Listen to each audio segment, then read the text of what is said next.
Chapter 8. Slowly, slowly I straightened, turning away from him and covering my chest and nether regions as I did so. Nobody had seen me naked since I was a little girl, and my humiliation was absolute. My face and neck burned. My heart smashed into my ribs. I wanted to run. I wanted to curl into a ball and hide under the blankets. Hot tears stung my eyes, and my lower lip wobbled. I bit it hard. A towel came around my shoulders. I grasped the edges and pulled it tight around my body. It provided enough modesty to allow me to turn around and meet Fitzroy's gaze. A gaze that quickly flew to my face. Had he been staring at my legs? If so, there was no heat in his cheeks, nor his eyes. They grew blacker as they drilled into me.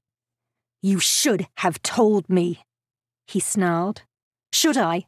I shot back. "You kidnapped me, held me prisoner, and want my necromancy magic for reasons I can't yet fathom, and yet I should have trusted you enough to tell you my greatest secret." The moment I'd said it, I regretted it. I just admitted to being a necromancer. It probably didn't matter now. He showed no surprise. I suspected he discovered more than my gender today. He lowered his head but continued to watch me through those midnight black eyes of his.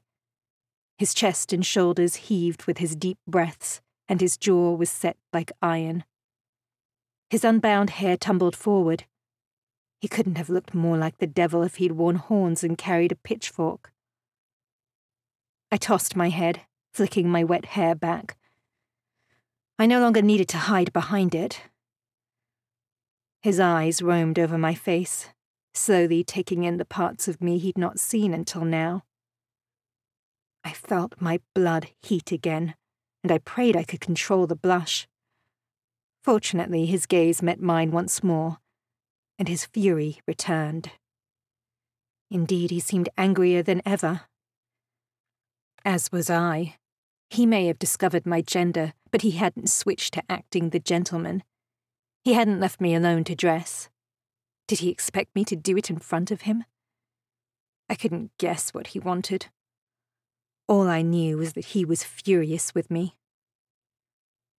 "Are you mad at me because you didn't realize sooner?"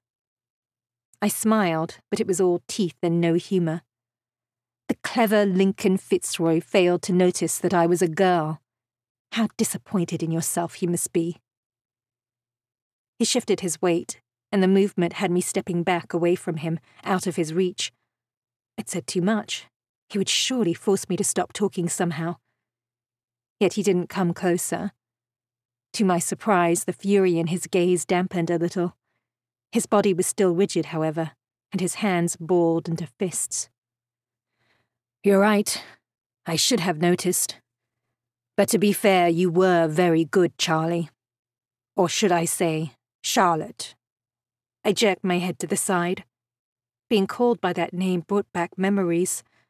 Some good, some horrible and sad. But it also felt wrong. I wasn't Charlotte anymore. She was gone. "My name is Charlie, and that's what you will call me." "I'm not angry because I didn't see what you truly were," he said. "I'm angry because you lied to me about it. Of course I bloody lied. Do you know what it's like for girls living on the streets? It has been difficult as a boy. As a girl—" I shook my head. I couldn't finish the sentence. I didn't want to think about the horrors that would have befallen me if people had known I was a girl, and a virgin from a good family at that. His fingers uncurled at his sides. He crossed his arms. "You think I would have taken advantage of you?" "I don't know. You did kidnap me and were rather rough in the process." "That's because I thought you were a boy." "You think it's acceptable to be rough while kidnapping a boy?" "I kept you in here, in my private chambers." "What was so improper about that? You didn't see anything until today, and you already knew I was a woman when you marched in here." I added with a sniff. If impropriety bothered you, you would have knocked first. I could have hurt you. You resisted me in the street, you tried to escape and kill me in the process. I could have hurt you at any of those times to stop you.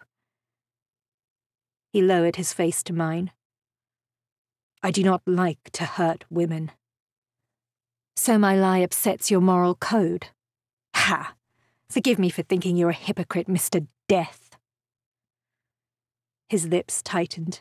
His nostrils flared. I feared I'd gone too far, but it would seem his moral code was strong, at least where the harming of women was concerned. You didn't hurt me much, I told him, even though you probably wanted to after I shot you. As soon as I said it, I wished I hadn't. I didn't want to soften. I wanted to remain mad at him for walking in on me. Anger was better than humiliation. I still felt sick, knowing that he'd seen everything. He couldn't fail to measure me against Lady Harcourt and other beautiful women he must have bedded. My body was skeletal compared to her lushness. How he must find the comparison amusing. Get dressed. He stalked to the door, his strides long and purposeful. This conversation isn't finished. I glared at the closed door, anger and humiliation swirling inside me because of that man, that insufferable bully. I hated him, hated his smugness and arrogance, hated the way he stomped over my pride. I was caught between wanting to slap his cheek and never seeing him again. One would satisfy the furious woman in me, the other, the embarrassed one. I would both slap him and leave if I thought I had a chance of success. But I wasn't fast enough to hit him, and he'd proven too difficult to escape from so far. I took my time dressing. I sat on the bed for an age, the towel wrapped around me, and thought of all the tricks and horrid things he'd done to me in the last few days to fuel my anger and dampen the embarrassment. But there were so few instances. He'd even shown kindness on occasion. Whenever I thought of those times, and how I'd wanted more of them, I felt even sicker at what he'd seen, and what he must think of me now. The best way to remain angry was to face him, so I dressed. Instead of dragging my damp hair over my face, I decided to sweep it back. Let him look me in the eyes as he gloated. He was sipping whiskey by the unlit fireplace when I entered his sitting room from the bedroom. He paused, the glass at his lips. A beat passed. 2. I gave him a defiant glare, and he downed the remaining contents. He crossed to the sideboard and poured another. A bottle of wine was open on a tray, and a glass sat with it. Either Seth or Gus must have brought it up, along with the selection of cheeses. I wondered if they knew about my being a woman yet. I wondered what their reactions would be. Fitzroy held out the wine glass to me. If I give you this, will you throw it in my face? Let's find out, shall we? I accepted the glass. My fingers brushed against his, and something inside me jolted at the touch. Despite everything, I had a strong urge to linger. He let go of the glass and indicated I should sit on the sofa. He occupied one of the armchairs, looking every bit a king on his throne. I lowered myself to the sofa, but no longer felt sure how to sit. Legs slightly apart like a boy didn't seem appropriate, nor did lounging. But without a woman's bustle to get in the way, I didn't need to perch. I sat back and kept my knees together. It felt far too prim and unnatural. I didn't know you were in a state of undress, he said. I apologize for walking in on you. And for not turning around and walking out immediately? You could have left, Fitzroy, yet you didn't. Did you enjoy witnessing my humiliation? Will you enjoy telling Seth and Gus what I look like without clothes? His glare turned chilly. Is that what you think of me? I sipped my wine. After a moment, he finished the rest of his whiskey and set the glass down on the table beside him. Remind me to thank Lady Harcourt when next I see her. What has she to do with anything? It was she who told me you might be a girl. You already knew before today? Suspected? Then why continue to allow me in your room? Not that I cared, I added quickly, but you are the one who seemed upset by it. I wasn't sure I agreed with her suspicion. I thought spending more time with you would help me decide one way or another, although she was very much against it. It didn't help, by the way. Your disguise was impeccable. I did realize you were educated and from a well-off family, but not that you were female. What gave me away to Lady Harcourt? You took an interest in her clothes, and not the woman inside them. She claims the way you looked at her was that of one woman appraising another out of curiosity, not desire. She thinks every male looks at her with desire. She is a desirable woman. I took a long sip of my wine. Lady Harcourt was everything I would never be. There was no point wishing it could be otherwise. But his words stung, nevertheless. She confided her suspicions to me the night she returned for dinner, he said. I didn't believe her until last night. When Seth and Gus returned with the tale of the ageless boy, it began to make sense. As a 13-year-old girl, you had done most of your growing, although perhaps your lack of nourishing food has kept you on the small side. 13-year-old boys still have some growing to go, but you never changed. That's why you had to move on every few months. With Lady Harcourt's suspicions in mind, I returned to Tufnell Park today to follow a different line of inquiry to Seth and Gus. I asked about a girl who arrived in their midst 5 years ago. There was one who stood out, but she appeared only briefly. The boys remembered her as being a miserable, frightened thing, with beautiful golden brown hair. That hair and her pretty face and innocence made her a target for every horse-minder in the district.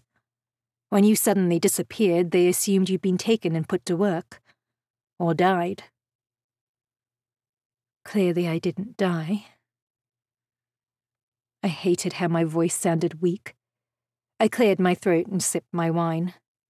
He picked up his glass, but seeing it empty, set it down again. He didn't let it go, and the fingers gripping it turned white. How did you escape? The man who caught me planned on selling me to the highest bidder that first night. He dragged me into every gambling den and disreputable tavern in the north of the city, making sure everyone got a good look. Men, including so-called gentlemen, placed bids on me. Some bought my abducted drinks. By midnight, he was so drunk he couldn't stand. I slipped away while he was pissing in an alley behind a tavern. He was too slow and slipped over in his attempt to come after me. When I was far enough away, I hid until morning. I didn't know where I was, but the area was poor. At around dawn, a door to one of the nearby houses opened, and a woman emerged with some clothes to hang out to dry. When she returned inside, I stole some boys' clothing from the line. I peeped through the window into her kitchen and waited until she left. Then I snuck in and stole a knife. I cut my hair and sold it to a man who paid me $1 for it.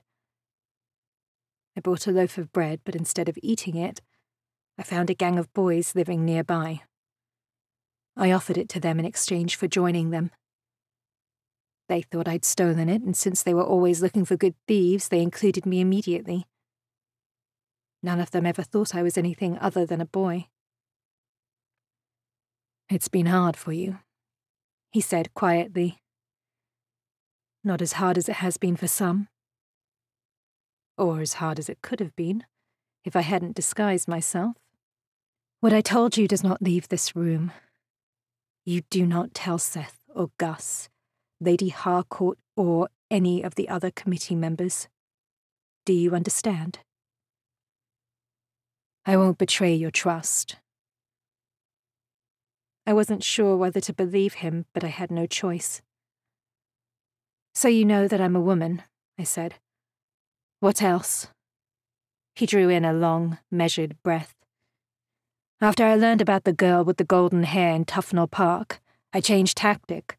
I visited the local police station and asked about any girls that had been reported missing 5 years ago. They didn't think that odd? Probably. I claimed I was a private inquiry agent, employed to find missing girls by a good Samaritan. I snorted. Only an idiot would fall for that. They fell for it. Just proves the constabulary are dolts. The detective inspector remembered a local girl going missing from her home at about that time. Her name was Charlotte Holloway, and her father was a vicar. And you just happened to be searching for a girl who was known to live with a vicar. And my name just happened to be Charlie, so similar to Charlotte. Were you surprised that I was that necromancer? Not by then. When I realized you were a girl, I suspected you must be the necromancer I sought. It would seem I am the last necromancer after all. I raised my glass in salute and drained it. And you have me in your clutches. You have succeeded in keeping me away from the man who wants to use me against the Queen, so all is well. There is no other necromancer for him to find now. If I promise not to fall into his clutches, will you let me go? No. I rubbed my forehead. I wasn't used to the wine and felt dizzy from drinking it so quickly. Why did I suspect you would say that? Go to bed, Charlie. You're tired. We'll discuss this further in the morning. I dropped my hand and thumped it on the sofa arm. I may be 3 years away from reaching the age of majority, but I'm an adult in every other way. Do not treat me like a child now that you know I am not one. I won't. But the truth is, I am in a difficult position. This is a household full of men, and you are a young woman. Then let me go. I can't. I cannot risk you being caught by him. Legally and morally, I should return you to your father. You belong there, but I do not belong in his house, I snapped. Not if he doesn't want me. His eyes widened. You did not run away. No. He threw me out. I had the great satisfaction of seeing him shocked. At least I think he was shocked. His lips parted ever so slightly, but shut again almost immediately. Then they flattened. I assumed he beat you, he said quietly, and that you'd had enough. I wouldn't have returned you to him if that were the case. And now when you know that he didn't beat me, that he simply doesn't want me? It still seems I won't be returning you. He leaned forward and rested his elbows on his knees. It was almost a casual position, except he seemed as tightly coiled as ever. Was he expecting me to try and escape even now? The detective said you disappeared the night your mother died. Did you raise her spirit? Did your father see? Is that why he thought me abhorrent? Yes. She died. I held her in my arms and begged for her to come back and not leave me. To my utter surprise, the smoky thing that looked like her saw me. It lay on her body, and the body came to life. I was so shocked that I let her go. Father was shocked too. Horrified, in fact. He got down on his knees and prayed and cried. My mother's spirit spoke through her body and asked me to release her. She said it wasn't what she wanted, that she was sorry, and she needed to go. So I said some words to the effect that I release her. The spirit drifted away, and the body collapsed, dead, once more. My father stopped praying and turned on me. He never hit me, but he called me things. What I'd done was unnatural, against God and all things holy, he said. He ordered me to leave and hustled me out the door. I haven't set foot inside the house since, nor have I spoken to him. Fitzroy was silent for a long time.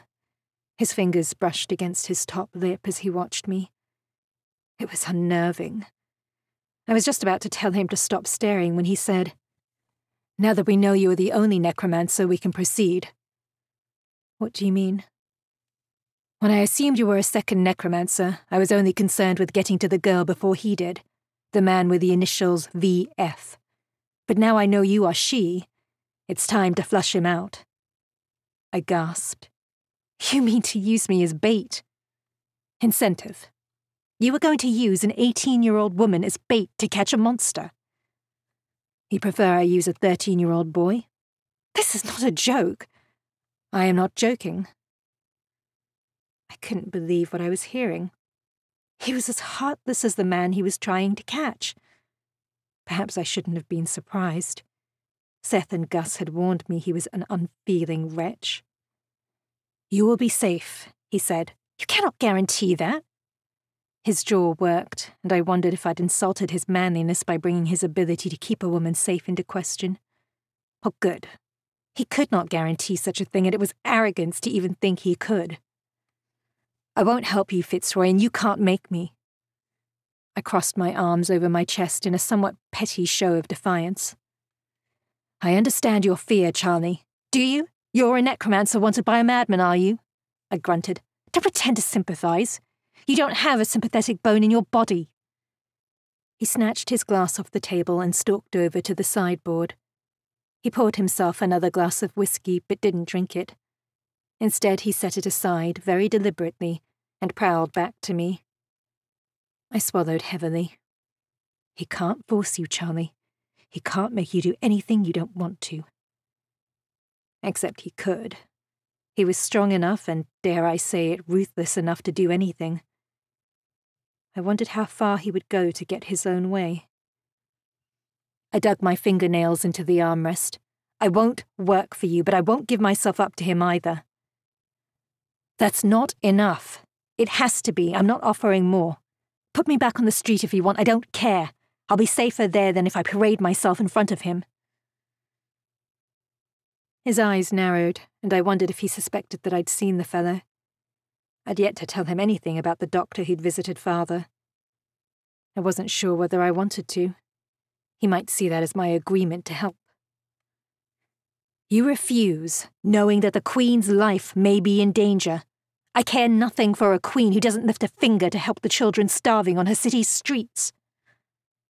He crossed his arms and regarded me down that straight, handsome nose of his.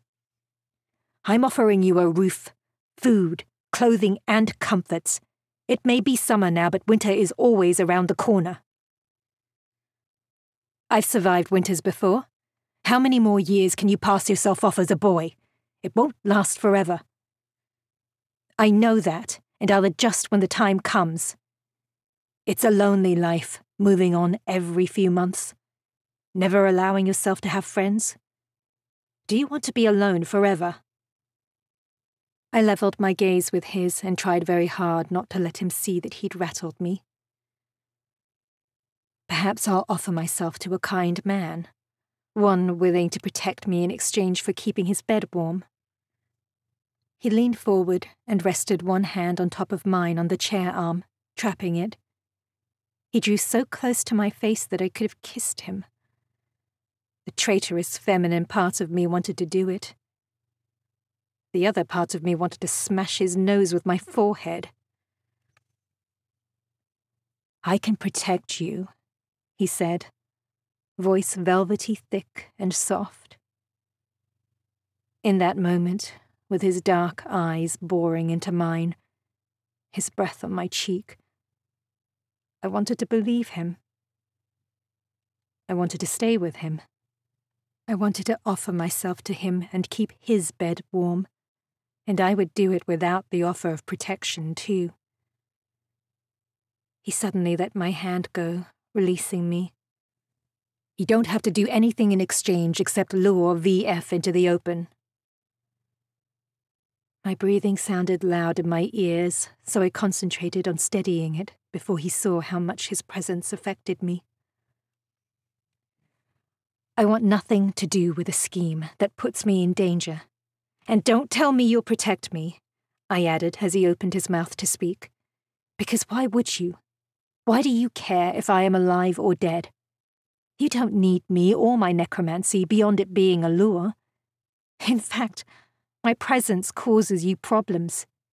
With me around, I am a danger for all sorts of madmen, not just this one. He sat down again and stretched out his long legs. His shoes almost touched my bare feet on the rug. You're right, he said eventually. Bad people will always want you when they learn what you can do. All the more reason for you to remain here under my protection. I can't send you back to your father, so it seems you are under my care now, whether we like it or not. It's my duty to see that you are safe, and I take my duty very seriously. Duty. Safe.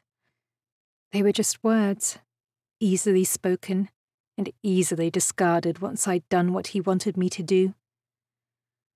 Forgive me if I don't put any faith in you doing your duty, I spat.